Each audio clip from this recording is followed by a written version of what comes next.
আজকের খুতবার যে বিষয়টি নির্ধারণ করেছি সেটি হলো, যেহেতু রমজান মাস আমাদের সামনে আসছে, ভালো কাজ সম্পর্কে আলোচনা করে যাচ্ছি ধারাবাহিকভাবে। আজকে আপনাদের সামনে একটি বিশেষ আলোচনা করব।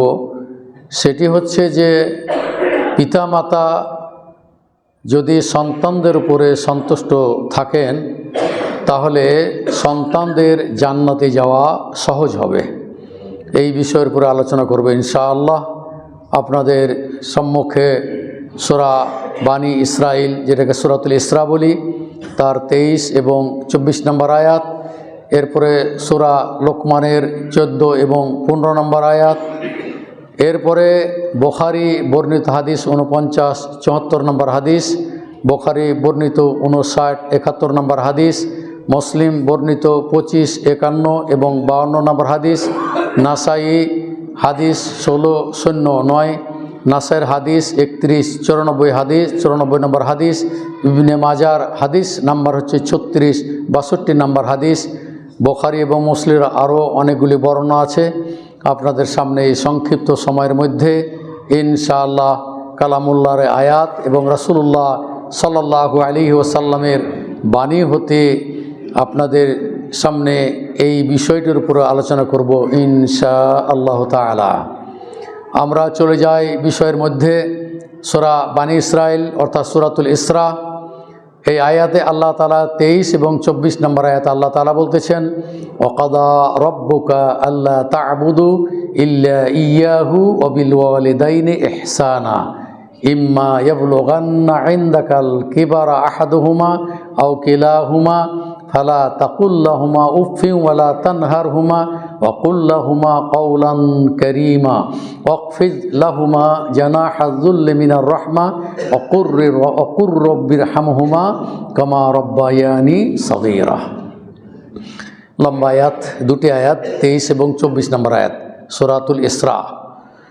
তো এখানে আল্লাহ তাআলা ইবাদত বন্দেগী করার তিনি নির্দেশনা বহু আয়াতে দিয়েছেন এবং আল্লাহ তাআলার ইবাদতের পরে পিতামাতার খেদমত সম্পর্কে আল্লাহ তাআলা বহু আয়াতে কিন্তু এটা বলেছেন।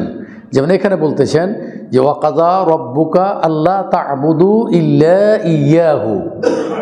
আল্লাহ তাআলা বলতেছেন যে তোমার রব তোমাকে আদেশ দিয়েছেন এক আল্লাহর ইবাদত করার, তার সাথে কাউকে শরীক না করার।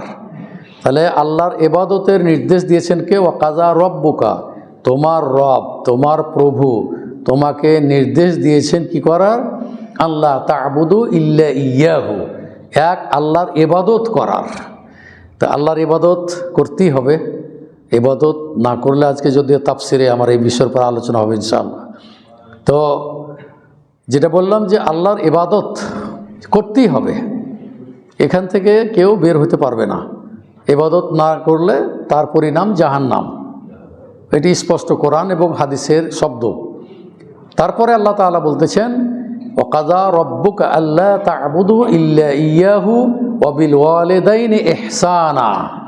এরপরে পিতামাতার স্থান ইবাদতের পরে, আল্লাহর ইবাদতের পরে বলছে ওয়া বিল ওয়ালিদাইনি ইহসানা, তোমরা তোমাদের পিতামাতার সাথে সৎ ব্যবহার, সদাচরণ, খেদমত যা কিছু প্রয়োজন সেটা আল্লাহ তাআলা পালন করার নির্দেশ দিচ্ছেন। যে পিতামাতার সাথে সৎ ব্যবহার করা, পিতার মাতার সাথে কি সদ্য ব্যবহার করা, পিতামাতার সাথে সুন্দর আচরণ করা, ভদ্রতা বজায় রেখে তাদের সাথে কথা বলা, এইভাবে আল্লাহ তাআলা এই দুইটি শব্দ পাশাপাশি, যাকে আল্লাহর ইবাদত করা, দ্বিতীয় হলো কি পিতামাতার খেদমত করা, তাদের সাথে সদ্য ব্যবহার করা, ভালো ব্যবহার করা, ভালো আচরণ করা।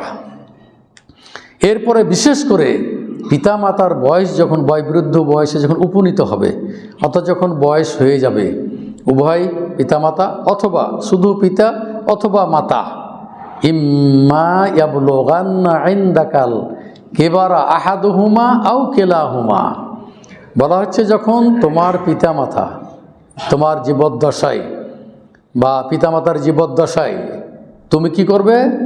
ইম্মা ইয়াবলুগান্না ইনদাকাল কিবারা আহাদুহুমা আও কিলাহুমা, পিতামাতা উভয় যদি বয়সে বয় বৃদ্ধ বয়সে উপনীত হয়, অথবা শুধু পিতা অথবা শুধু মাতা। আল্লাহ তাআলা বলছেন ফালা তাকুল্লাহুমা উফিউ ওয়ালা তানহারহুমা, বলছি এমন শব্দ তুমি ব্যবহার করিও না, উফ শব্দ, যাতে করে বাবা মা কষ্ট না পায়। অর্থাৎ তুমি এমন আচরণ করলে যে আচরণের কারণে বাবা মা শব্দটা তার ভিতর থেকে যেন বের না হয়। ফালা তাকুল্লাহুমা উফিউ ওয়ালা তানহারহুমা, কোনো ক্রমেই পিতামাতাকে ধমকানো যাবে না, পিতামাতাকে ধমক দেওয়া যাবে না, পিতামাতার সাথে আচরণ করা যাবে না।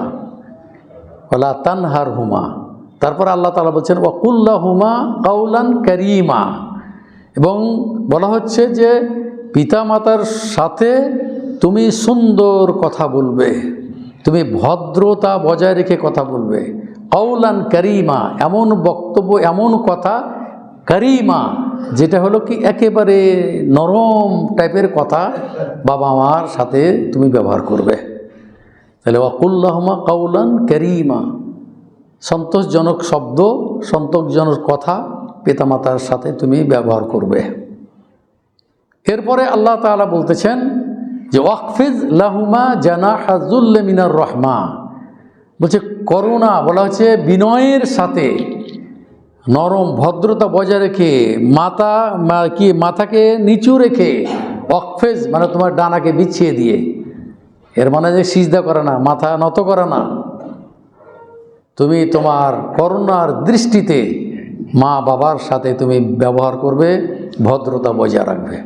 ওয়াকফিজ লাহুমা জানাহা যুল্লি মিনার রাহমা, তারপরে তুমি বলবে ওকুর রব্বির হামহুমা কামা রব্বায়ানি সাগীরা, হে আল্লাহ ছোটোবেলায় আমার পিতামাতা যেভাবে আমাকে স্নেহ মায়া মমতা দিয়ে লালন পালন করেছেন, আল্লাহ তুমি তাদের উভয়ের প্রতি তুমি দয়া করো। এই দোয়াটা পিতামাতা বেঁচে থাক আপনি সবসময় করবেন, অথবা মারা গেছে তাদের জন্য এই দোয়াটি আপনি করতেই থাকবেন। রব্বির হামহুমা কামা রব্বায়ানি সাগীরা, এই দোয়াটি পিতামাতা বেঁচে থাকলেও আপনি করবেন, মারা গেলেও আপনি এই দোয়াটা পড়তে ভুলবেন না। তো আল্লাহ তাআলার এটা শিক্ষা, সূরা বানী ইসরাঈল যেটা বললাম 23 এবং 24 নম্বর আয়াত আপনি খুলে দেখুন, অনুবাদ দেখুন, পড়ুন, কিছু শিক্ষা গ্রহণ করুন। এটা কি গেল সূরা বানী ইসরাঈল বা সূরা ইসরা 23 এবং 24 নম্বর আয়াত।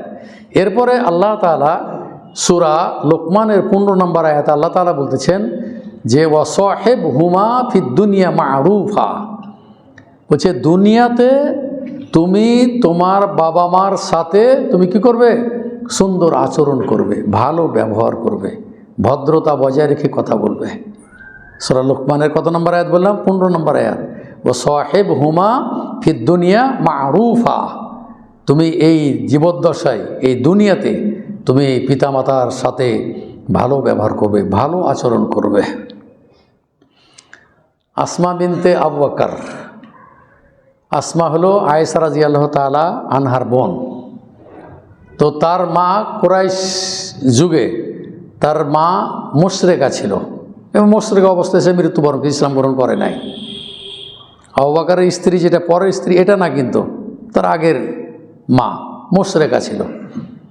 তো উনি বলছেন, আসমা বলছেন, আয়েশার বোন রাদিয়াল্লাহু তাআলা আনহা, তিনি বলতেছেন যে ইয়া রাসূলুল্লাহ ইন্না উম্মি কাদিমাত আলাইয়া ওয়া হিয়া মুশরিকা, বলছে আমার মুশরিকা মা আমার নিকটে এসেছেন। পরের শব্দটা হলো ইন্না উম্মি কাদিমাত আলাইয়া আফা আসিলুহা, হে আল্লাহ রাসূল আমার মা ওয়া হিয়া রাগিবাতুন, বলছে আমার মা ইসলাম গ্রহণ করতে অনাগ্রহী, মানে সে আগ্রহী নয়, সে মুসলমান হবে এটা সে আগ্রহ প্রকাশ করছে না, তবে আমার নিকটে এসেছে। তা আফা আসিলুহা, আমি কি তার সাথে সদাচরণ করব, তার সাথে কি ভালো ব্যবহার করব, তার সাথে কি আত্মীয়তার সম্পর্ক ঠিক রাখবো? তা আল্লাহ রাসূল সাল্লাল্লাহু আলাইহি সাল্লাম বললেন ক্বাল নাআম সিলিহা, হ্যাঁ তুমি তোমার মার খেদমত করো, তুমি তোমার মার কী করো, সাথে সুন্দর আচরণ করো, তার সাথে ভদ্রতা বজায় রেখো। আল্লাহ রাসূল খেদমত করতে বললেন, তার সাথে সুন্দর আচরণ ব্যবহার করতে বললেন, তাকে বসতে দিলেন। আল্লাহ রসুলের দুধ মা এসেছিল, আল্লাহ রসুল কী করলেন, একটা কাপড় বিছিয়ে বসতে দিলেন, দুধ পান করিয়েছিল হালিমা। তো এইভাবে মা নয়, তারপর কি করেছে, খেদমত করেছে। মা কিন্তু মুশরিকা, তারপরেও খেদমত করতে আল্লাহ রসুল করেছেন, নির্দেশ দিয়েছেন। এর আগে আপনাদের সামনে একদিন বলেছিলাম যে আমাদের গোদাগাড়ি সারাংপুরের মসজিদ, জামে মসজিদ, বিরাট মসজিদ আমাদের। তো ওখানকার ইমাম রেখেছিলাম আমরা, মুসলিম ছিল, দীর্ঘ 54 বছর ইমামতি করলো। কত বছর? 54 বছর একাধারে ইমামতি করলো, হিন্দু থেকে মুসলমান হয়েছিল। এবং তার সব বংশধর, নাতি পুতি সবকে সে কী করে চেষ্টা করেছে আলেম করার। তো আমাকে একদিন জিজ্ঞেস করছেন যে আমার বাবা মা তো বেঁচে আছে, তো আমি কি কিছু তাদের খেদমত করতে পারবো? তাই আমি বললাম যে হাদিস দিলাম যে হ্যাঁ অবশ্যই পারবেন।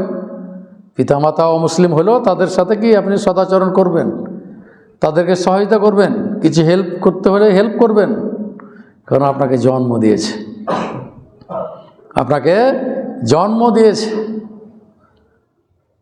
আল্লাহ রসুল নিজের মা বাবার ব্যাপারে তো বলেছে, বহু কোরআন হাদিস এসেছে। কিন্তু যারা বিধর্মী পিতামাতা এখনও আছে, তাদের সাথেও সদাচরণ করতে আল্লাহ রসুল নির্দেশ দিয়েছেন, তাদেরকে দান খায়রাত করতে নির্দেশ দিয়েছেন, তাদেরকে সহায়তা করতে নির্দেশ দিয়েছেন। আল্লাহ রসুল সাল্লাল্লাহু আলাইহি ওয়াসাল্লামের আদর্শ এমনই আদর্শ, কিন্তু বিধর্মীরা গাদ্দারি করেছিল আল্লাহ রসুলের সাথে। যেমন বনু কুরাইজা, ইহুদি একটি সম্প্রদায়, তাদের সাথে চুক্তি হয়েছিল যে তোমাদের সাথে আমরা বসবাস করব, কিন্তু তোমরা কোনো গুপ্তচর বা মুসলিমদের কোনো ক্ষতি হবে বা মুশরিকদের সাথে সহায়তা করে আক্রমণ করবে, এসব চুক্তি তাদের সাথে হয়েছিল। কিন্তু তারা চুক্তি ভঙ্গ করেছিল, গাদ্দারি করেছিল। এই জন্য আল্লাহ রসুল সাল্লাল্লাহু আলাইহি সাল্লাম ওদেরকে 1 মাস অবরোধ করে রেখেছিলেন মদিনাতে। শেষে একজন সাদ নামে একজন বিচারক আসার পরে ফাইসালা করে দিয়েছিল। তো যেহেতু চুক্তি ভঙ্গ করেছে, আল্লাহ রসুল পুরুষদেরকে হত্যা করার নির্দেশ দিলেন, নারী এবং বাচ্চাদেরকে কি তিনি মারতে নিষেধ করলেন। তো আল্লাহ রসুল সাল্লাল্লাহু আলাইহি সাল্লাম তিনি বিধর্মীদেরকেও সুযোগ দিয়েছেন আল্লাহ রসুলের সাথে সদাচরণ করা, তার সাথে ভালো ব্যবহার, আল্লাহ রসুল তাদের সাথে ভালো ব্যবহার করার জন্য বহু অমুসলিম কী করেছে, ইসলামে দীক্ষিত হয়েছিল, ইসলাম গ্রহণ করেছিল। আপনার সূরা পড়েন না, ওই যে সূরাতুন নাসর, রাআইতান নাস ইয়াদখুলুনা ফী দীনিল্লাহি আফওয়াজা, মানুষদেরকে দেখবে যে কি দলে দলে তারা ইসলামে দীক্ষিত হবে। আল্লাহ রসুল সাল্লাল্লাহু আলাইহি সাল্লামের আচরণ দেখে, তার ভদ্রতা, নম্রতা দেখে বহু অমুসলিম কী করেছিল, ইসলাম গ্রহণ করেছিল। তা আল্লাহ তাআলা আপনাদেরকে বলতেন, বিধর্মী তো আছেই, যাদের পিতামাতা যদি থাকে কেউ, তাহলে সদাচরণ করতে হবে। কিন্তু এখানে আল্লাহ তাআলা স্মরণ করে দিচ্ছেন আপনাদেরকে, যে সমস্ত সন্তান তোমরা আছো বর্তমানে, তোমরা জেনে রাখো যে পিতামাতাকে তোমরা বৃদ্ধাশ্রমে কোনো সময় রাখার চেষ্টা করিও না। যদি তোমাকে ভিক্ষা করে খাওয়াইতে হয়, তাও তুমি বাবা মাকে খাওয়াবে। তুমি যদি মানুষকে চেয়ে খাও, তাও তোমার পিতামাতাকে তোমাকে দেখতে হবে, উপায় নেই। আল্লাহ তাআলা বলতেছেন সূরা লোকমানের 14 নম্বর আয়াতে, ওয়াসাইনাল ইনসানা বিওয়ালিদাইহি, আল্লাহ তাআলা বলতেছেন আমি উপদেশ দিচ্ছি মানুষদেরকে তাদের পিতামাতার সাথে কি করার, ভালো ব্যবহার করার, আর ভালো আচরণ করার, তাদের খেদমত করার, যত রকমের খেদমত আছে তাদের করতে হবে। ওয়াসাইনাল ইনসানা বিওয়ালিদাইহি, স্মরণ করে দিচ্ছে ওই মার কথা, হামালাতহু উম্মুহু ওয়াহনান আলা ওয়াহনিন ওয়া ফিসালুহু ফি আমাইনি আনিশকুরলি ওয়া লিওয়ালিদাইক ইলাইয়াল মাসির। আল্লাহ তাআলা বলতেছেন যে আমি মানুষদেরকে তাদের পিতামাতার সাথে সুন্দর আচরণ করার, খেদমত করার আমি নির্দেশ দিচ্ছি, এবং স্মরণ করে দিচ্ছে তোমার মা তোমাকে কষ্টের উপর কষ্ট করে তোমাকে কি করেছে, মানুষ করেছে। ওয়াহনান আলা ওয়াহনিন ওয়া ফিসালুহু ফি আমাইন, এবং 2 বছর বুকের দুধ তোমাকে পান করিয়েছে। সুতরাং তুমি আমার কৃতজ্ঞতা প্রকাশ করো এবং তোমার পিতামাতার কৃতজ্ঞতা প্রকাশ করো। তুমি জেনে রাখো, তুমি দুনিয়াতে তোমাকে চিরজীবনের জন্য আমি পাঠাই নাই, ইলাইয়াল মাসির, অবশ্যই আমার নিকটে প্রত্যাবর্তন করতেই হবে, আমার নিকটে ফিরে আসতেই হবে, তোমাকে মরতেই হবে, কোনো উপায় নেই। আল্লাহ তাআলা স্মরণ করে দিলেন যে খেদমত করার ব্যাপারে একটা হাদিস, যেটা আপনারা পড়েছেন, বুখারীর 5-6-71 নম্বর হাদিস। আল্লাহ রসুল সাল্লাল্লাহু আলাইহি ওয়াসাল্লাম বলতেছেন যে মান আহাক্কু বিহুসনে সাহাবাতি, হে আল্লাহ রসুল, আমার সুন্দর আচরণ পাওয়ার হকদারকে, অধিক হকদারকে? আল্লাহ রসুল সাল্লাল্লাহু আলাইহি সাল্লাম বললেন উম্মুকা, তোমার মা। সুম্মা মান, এরপরে কে হে আল্লাহ রসুল? আল্লাহ রসুল সাল্লাল্লাহু আলাইহি সাল্লাম বলছেন উম্মুকা, তোমার মা। তারপর আবারও জিজ্ঞেস করলাম সুম্মা মান ইয়া রাসূলুল্লাহ? আল উম্মুকা। 3 বার বলার পরে আবারও প্রশ্ন করলেন, বলছে আবাকা। তার মানে বলে যে সর্বোত্তম সদাচরণ, সুন্দর আচরণ পাওয়ার হকদার কে? তা আল্লাহ রাসূল বললেন যে তোমার মা। আবার প্রশ্ন করলেন, আবার বললেন তোমার মা। আবার প্রশ্ন করলেন, আবার বললেন তোমার মা। আবার প্রশ্ন করলেন, বলছে তোমার পিতা। তো এখানে প্রশ্ন বা ব্যাখ্যাকার যারা হাদিসের, এখানে 3 বার রাসূল বললেন কেন? এক, ওই যে কোরআন আয়াত, হামালাতহু উম্মুহু ওয়াহানান আলা ওয়াহানিন, গর্ভধারণ করেছিল মা, কষ্টের উপর কষ্ট সহ্য করেছে। এমন আল্লাহ রসুলের নির্দেশ সিয়াম পালন করার, তারপরও এই বাচ্চার আশঙ্কায়, ক্ষতির আশঙ্কায় মাকে আল্লাহ রসুল আল্লাহ তাআলা নির্দেশ দিলেন, রোজা তুমি ছেড়ে দিবে, ভঙ্গ করে দিবে, যদি বাচ্চার ক্ষতি হয়। তুমি একটা করে মিসকিন খাওয়াবে, পরবর্তী সম্ভব হলে করবে, না হলে তোমার ফিদিয়াতেই যথেষ্ট হয়ে যাবে।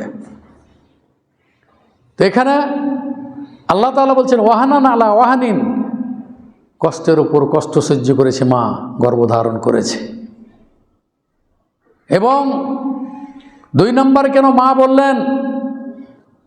এরপরে বলা হচ্ছে প্রসব বেদনা যখন মা বোনদের উঠে, তখন প্রচণ্ড ব্যথায় তারা ভয়ে ভীতু হয়ে যায়, ভয় পায় জীবনের, হয় জীবন শেষ হয়ে যেতে পারে বাচ্চা হতে গিয়ে।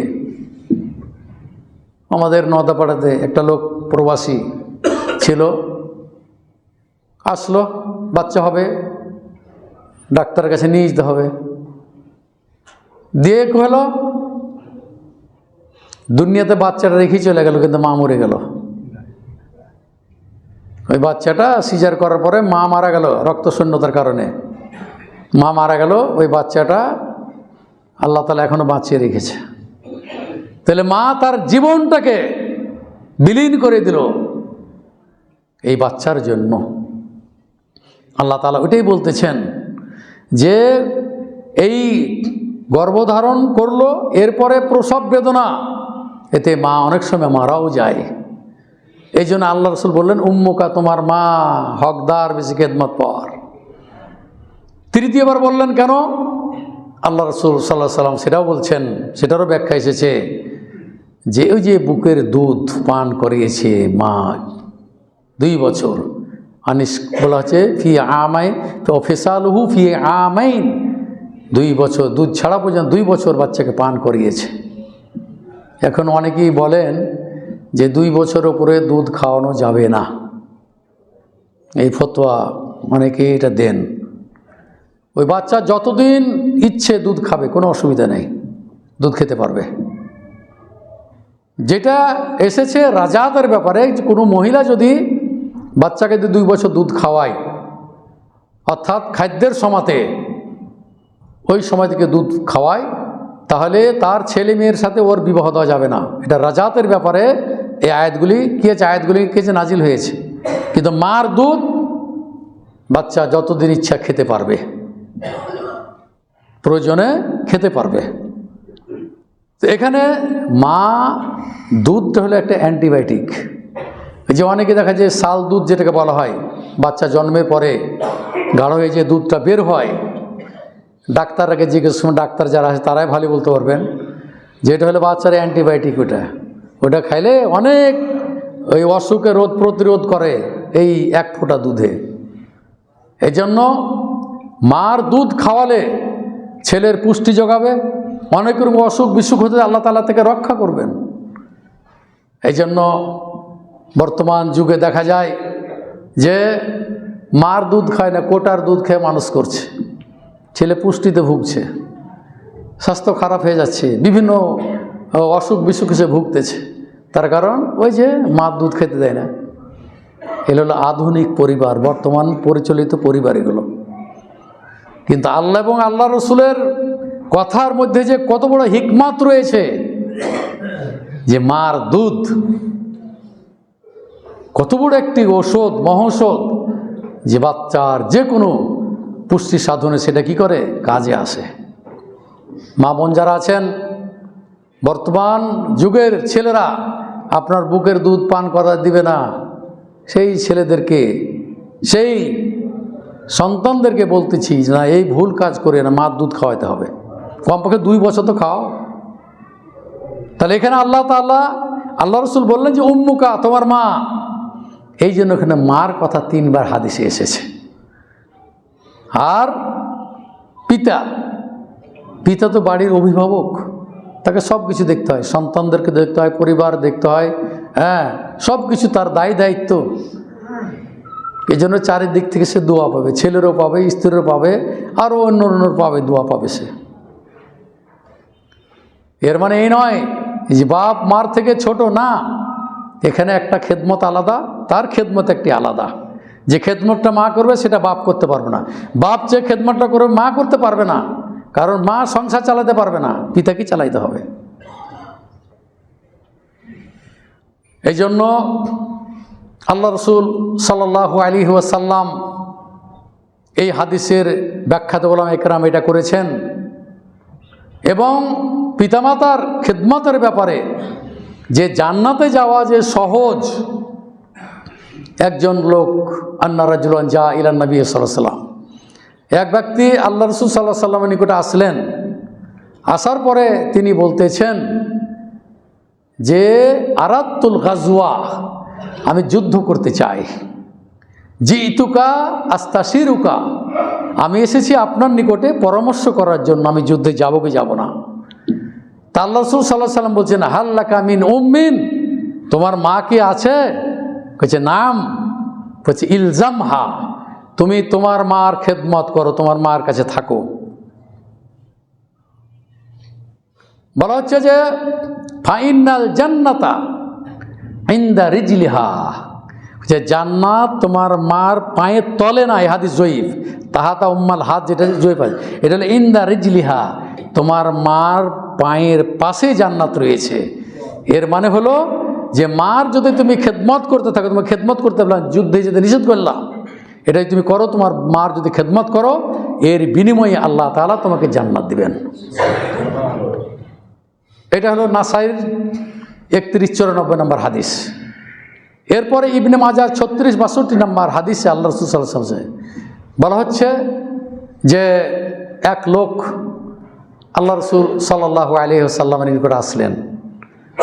আসার পরে তখন সে বলছে মাহাক্কুল ওয়ালিদাইনি আলাল ওয়ালাদিহিমা, ছেলের উপর বাবা মার হক কি? তা আল্লাহ রাসূল সাল্লাল্লাহু আলাইহি ওয়াসাল্লাম যে হুমা জান্নাতুকা ওয়া নারুকা, তোমার পিতা মাতা হলো তোমার জন্য জান্নাত, তোমার পিতা মাতা তোমার জন্য হলো জাহান্নাম। তার মানে যদি তুমি তোমার পিতা মাতার খেদমত করো তাহলে তোমার জন্য জান্নাত রয়েছে, আর পিতা মাতা যদি কষ্ট পায়, পিতা মাতাকে তুমি দেখাশোনা না করো, পিতা মাতা তুমি খেদমত না করো, তাহলে তোমার স্থান হবে কি? জাহান্নাম। এ দেখুন ইবনে মাজার 62 নাকি 36-62 নম্বর হাদিস। তাহলে বোঝা গেল বাবা মা আপনার জন্য জান্নাত, বাবা মা আপনার জন্য জাহান্নাম। যদি আপনি পিতামাতার খেদমত করেন তাহলে আপনার জন্য জান্নাত রয়েছে, আর পিতামাতার খেদমত না করেন, পিতামাতাকে যদি আপনি কষ্ট দেন, পিতামাতার যদি সার্বিক সহায়তা না করেন, পিতামাতার যদি ওষুধের প্রয়োজন হয় ওষুধ না কিনে দেন, পিতামাতা কোথায় যেতে পারছেন আপনি ধরে নিয়ে যান, কিসের সম্মান? সম্মান তো পিতামাতার খেদমতের মাধ্যমে তো সম্মান। অর্জিত হবে। আর মূল সম্মান যেটা হচ্ছে সেটা হলো জান্নাত। এটাই তো আমরা কামনা করি, এটাই আমরা কামনা করব। তা আল্লাহ রাসূল সাল্লাল্লাহু আলাইহি ওয়াসাল্লাম দুইটি হাদিস দুই ব্যক্তিকে শোনালেন।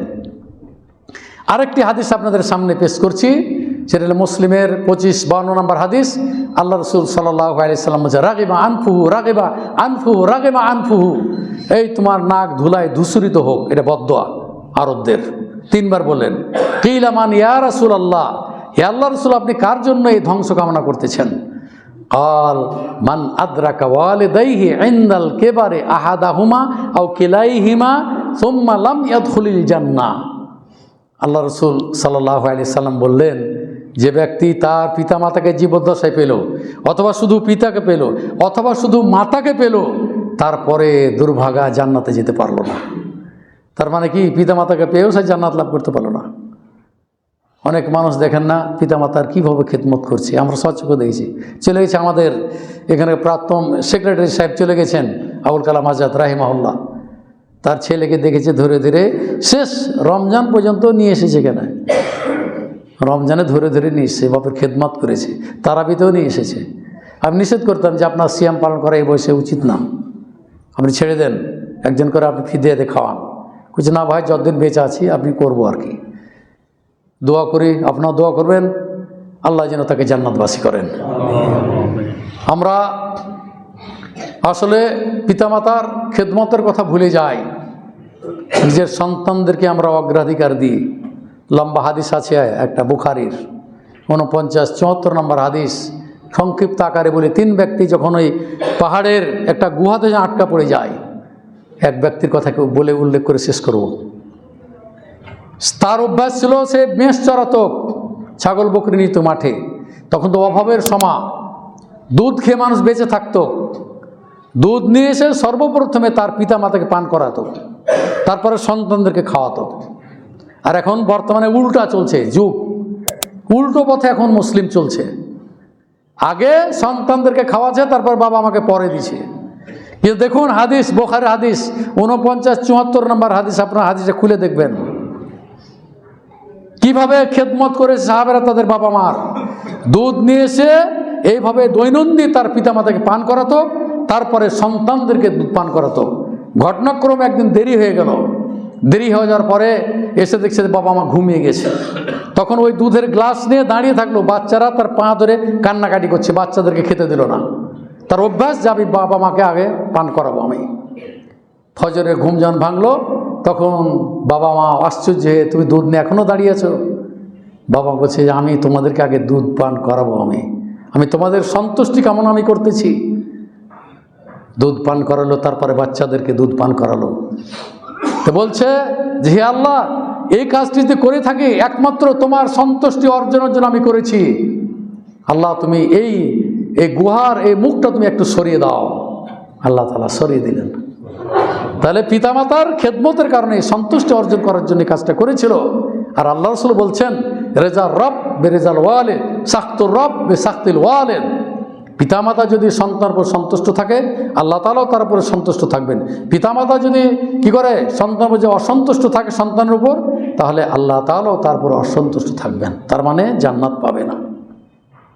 তাই আসুন, আমার বক্তব্য যারা শুনছেন, সামনে উপবিষ্ট যে সমস্ত দিনী ভাই সকল আছেন, মা বোন যারা আছেন, ইউটিউবে যারা আমার বক্তব্য শুনবেন, আপনারা পিতামাতাকে সর্ব অবস্থায় অগ্রাধিকার দেবেন এবং একটি ভালো কাজ, জান্নাতে যাওয়ার জন্য একটি সহজ পন্থা পিতামাতার খেদমত করা, সার্বিক দেখাশোনা করবেন। স্ত্রী যদি আপনার উপর অসন্তুষ্ট থাকে, তারপরও আপনি ভেদ করে আপনি বাবা মার খেদমত করার আপনি চেষ্টা করুন। বাবা মা যেন আপনার উপর সন্তুষ্ট থাকে, এই সন্তুষ্টি কামনা করুন। আল্লাহ তাআলা ইহলৌকিক এবং পরলৌকিক জীবনে আল্লাহ তাআলা আপনাকে শান্তিতে রাখবেন। দোয়া করি আপনাদের জন্য, দোয়া করি ওই সমস্ত ভাইদের জন্য যারা অসুস্থ আছেন এবং যারা সুস্থতার জন্য দোয়া চেয়েছেন। একটু আগে বললাম, দেখুন ছোট বাচ্চাদের হার্টে এখন ছিদ্র দেখা যায়, অধিকাংশ ওই পরিবারের মধ্যে দেখা যাচ্ছে এই রোগটা এখন। আল্লাহ আল্লাহ যেন শেফায়ে কামেলা ধরেন। আমাদের একজন মুসল্লির বাস্তির এই অবস্থা হয়েছে, আল্লাহ যেন তাকে শেফায়ে কামেলা দান করে। আরও যারা অসুস্থ আছেন সকলে যেন দোয়া করতেছি, হে আল্লাহ তুমি সকল দিনী ভাইকে তুমি দ্রুত সুস্থতা দান করো। আজিবিল বাস রব্বান নাস ওয়াশফি আনতা শাফি লা শিফা ইল্লা শিফাউকা শিফা আল্লাহ ইগাদিরু সাকামা।